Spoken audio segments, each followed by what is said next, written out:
इंदौर से कटनी जाते समय नर्मदा एक्सप्रेस की B3 कोच से रानी कमलापति रेलवे स्टेशन के पास लापता हुई कटनी की युवती अर्चना तिवारी आखिरकार मिल गई है।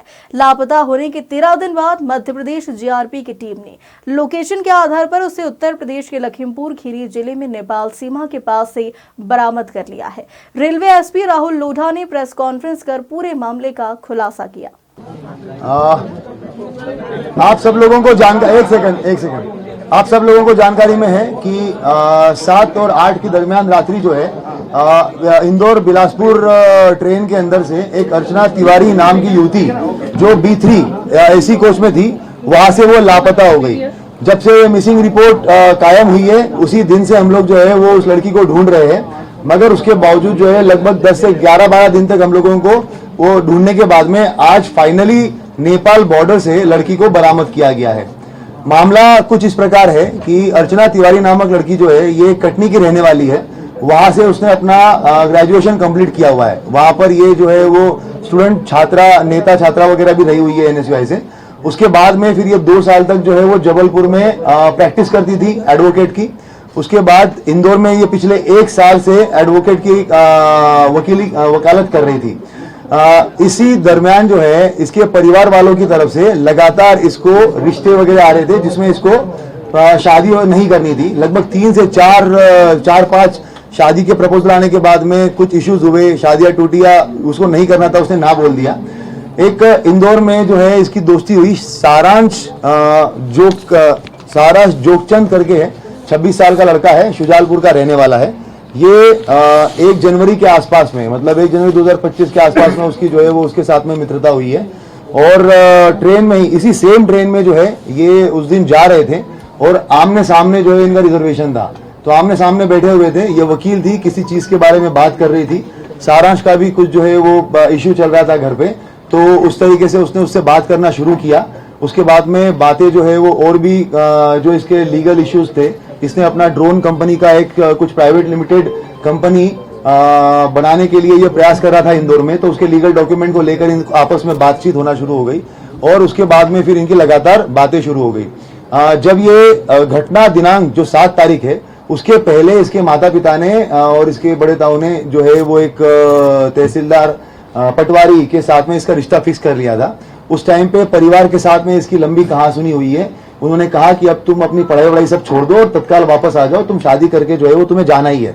अब की बार जो है वो तुम मना नहीं करोगी और तुम्हारा जो पढ़ाई लिखाई, वो कोटिल एकेडमी में इंदौर में पढ़ाई लिखाई कर रही थी लड़की जो है वो, और साथ में वकालत कर रही थी, तो करियर खत्म करके अब तुम्हें सिर्फ जो है वो शादी करनी है। ये इस तरीके की बातें जब घर में चल रही थी तो उसका काफी बहसबाजी हुई है। लड़की का जो है वो पढ़ने का मूड था और साथ साथ में अभी ये वकालत और सिविल जज की तैयारी करने का मूड था। तो इसने अपने इस दोस्त को, जो सारांश इसका दोस्त था, तो इससे बात करी। 6 तारीख को ये हरदा में केस के सिलसिले में गई थी, हरदा के आसपास में। वहीं पे ढाबे पे बैठ के एक तेजिंदर करके है, तेजिंदर सिंह और सारांश और लड़की, इन तीनों की बैठ के बात हुई। वहां पे इन लोगों ने प्लान किया कि किस तरीके से जो है अगर हम लोग मतलब बेसिकली ये छोड़ के भाग जाना है। तब ये भी बात हुई थी कि भाग जाना है तो अभी भाग जाते हैं, तो इतना सब कुछ करने की जरूरत क्या है। मगर उस टाइम पे ये बात हुआ कि ऐसा नहीं, अगर ऐसे करेंगे तो वो पता चल जाएगा। ये जो इंदौर बिलासपुर ट्रेन जा रही है वहां पे हम बैठेंगे, चलती ट्रेन में से अगर चले जाएंगे तो बहुत सारी हो सकता है कि मिसिंग पर्सन रिपोर्ट कायम होगा। मिसिंग, क्योंकि वो खुद भी एडवोकेट थी, वो ये जानती थी कि भाई जीआरपी में मामला कायम होगा और वहां पर बहुत ज्यादा ये मिसिंग पर्सन वगैरह जो है वो ऐसे होते रहते हैं, तो हो सकता है कि वो मामला जो है वो ऐसे ही निकल जाए और उसके बाद में हम लोग जो है वो अपनी अलग आइडेंटिटी से अपनी अगली लाइफ स्टार्ट कर, मतलब मैं अपनी अगली लाइफ स्टार्ट कर लूंगी। इस तरीके से इन लोगों ने प्लान बनाया। तेजिंदर जो है ये एक गाड़ी चलाने वाला ड्राइवर था। ये इसके संपर्क में जो है वो पिछले लगभग 3-4 महीने से आया हुआ था। तेजिंदर जो है वो सारांश के थ्रू इसके संपर्क में आया था। ये कहीं पे भी जाना जाती थी, माहेश्वर या बाकी जब जगहों पे, तो ये तेजिंदर के साथ में ही जाती थी, तो तब से इसको जानती थी। ये इटारसी रेलवे स्टेशन के पास में रहता था, तो इनकी बात हुई कि कहां पर सीसीटीवी कैमरे नहीं है। तो तेजिंदर ने बताया कि इटारसी रेलवे स्टेशन जो है वो मैं बहुत अच्छे से जानता हूँ, वहां पर जहां पे कैमरे नहीं है वहां से मैं इसको लेके चला जाऊंगा। तो ये डिसाइड हुआ कि ये इंदौर से बैठेगी। उसके बाद में फिर जब ये ट्रेन में बैठी है तो इसने सारांश को फोन किया है। कपड़े जो है वो सारांश शुजालपुर में रहने वाला है सारांश, और इंदौर में अप डाउन करता है। वहां से ये कपड़े खरीद के लेके आया उसके, ये एक अपनी XUV 700 XUV गाड़ी से जो है वो बाय रोड वहां पे इटारसी तक आया और नर्मदापुरम तक आया। नर्मदापुरम में इसको तेजिंदर मिला, तेजिंदर के साथ में इसने उसको कपड़े दिए। तेजिंदर जो है वो नर्मदापुरम में ट्रेन में बैठा हुआ है। ट्रेन में बैठने के बाद में इसने लड़की को कपड़े दिए। उसके बाद में जो सारांश है ये लड़का पहुंचा इटारसी बाय रोड। उसके बाद लड़की ने जो है वो अंदर ही अंदर कपड़े वपड़े चेंज किए ताकि उसको कोई पहचान ना सके। उसके बाद में ये A2 B3 कोच में ये थी, मगर ये A2 कोच से अलग से बाहर निकली इटारसी में। इटारसी में ऐसे बाहर निकली कि क्योंकि तेजिंदर को पूरा पता था कि कैमरे का सिस्टम कहाँ कहाँ पे है और कहाँ पे नहीं है, तो आउटर एरिया में इसने जो है वो लड़की को उतारा और वहां से उसको लेके चला गया। और बाहर जो है वो सारांश वेट कर रहा था। सारांश वेट कर रहा था तो वहां पर उसने जो है वो लड़की को लेके जाकर सारांश को दे दिया। लड़की ने अपने मोबाइल और घड़ी जो है वो तेजिंदर को दे दी और बता दिया कि भाई इसको जो है ये आपका बागतवा और मिडघाट वाला जो एरिया है उस तरफ कहीं तो फिकवा देना ताकि ये बात हो जाएगी। तेजिंदर से उसने ये भी बात की थी कि हम लोग 3-4 लड़कों से एक रिपोर्ट लिखवा देंगे कि भाई कोई तो लड़की जो है वो यहाँ पे गिर गई है करके ऐसा। और ट्रेन में जब आगे गाड़ी वाड़ी रहेगी तो वहां पर हम लोग जो है वो कंप्लेन करवा देंगे। ये सारी बातें हो गई और उसके बाद में उसको मोबाइल और घड़ी वगैरह दे दिया। लड़की जो है वो सारांश के साथ में आगे चली गई। कोइंसिडेंटली सारांश ने एक व्यक्ति को भी साथ में लेके आया था, तो वो भी उसको भी हम लोगों ने राउंड अप करके उससे बयान लिए हुए हैं। वो चश्मदीद गवाह है। उसके बाद में घटना ये हो गई कि तेजिंदर को उसी टाइम पे दिल्ली की पुलिस उठा के लेके चली गई। क्यों? कारण तेजिंदर जो है वो किसी फ्रॉड के मामले में आरोपी था। तो उसी रात सेम रात को 1 बजे जो है वो ये घटनाक्रम होता है और अगले 1 घंटे में तेजिंदर को पुलिस उठा के लेके चली जाती है। अब जब ये पूरा मामला हमारे पास में आता है, लड़की जानबूझ के सामान पूरा के पूरा सीट पे छोड़ के गई ताकि हम लोग ये सोचे कि लड़की हो ना हो कहीं पे गिरी है, वो कहीं पे भागी नहीं है। अगर भागती तो पूरा सामान लेके जाती। ये पूरा सोच के प्लान करके जो है वो सामान वहीं पर रखा गया था। उसके बाद में जैसा कि उसने सोचा था, जब हमारे पास में मामला आया, सारा डिस्कशन हुआ, बात यही हुई कि भाई सामान जो है वो पूरा के पूरा छोड़ के चली गई है। छोड़ के गई इसका मतलब कहीं ना कहीं गिरी होगी। और मिडघाट और वो वाले एरिया का भी जानबूझ के वो मोबाइल जो है वो उसी एरिया में बंद हुआ था, तो हम लोगों ने वहां पर पूरा सर्चिंग ऑपरेशन भी चलाया, पूरे थानों में भी हम लोगों ने बात करी, वो सारी चीजें करी। मगर उसी टाइम पे एक चीज और, सारांश के साथ में जब बात हुई थी तो स्टार्टिंग में जब जनवरी में उसकी बातें हुई थी तो कॉल पे बात होती थी, मगर उसके बाद में व्हाट्सएप कॉल हुआ था। तो वो उस वजह से जो है उसके साथ में वो बातें जो है वो CDR में डिटेक्ट नहीं हो पाई। हम लोगों ने IPDR निकालने के बाद में उसका नंबर जो जब वापस आया और पता चला कि इससे वापस ये बात हो रही थी और ये लड़का छूट गया है पूछताछ करने के लिए, उसके बाद टीम जो है वो उस तक पहुंची है।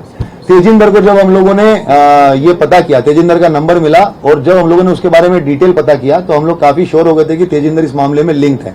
मगर जैसे ही हमें पता चला कि ये जो है वो चोरी के मामले में दिल्ली पुलिस उठा के लेके गई है, तो हमें फिर स्टार्टिंग में लगा कि हो सकता है कि ये किसी दूसरे मामले में होगा।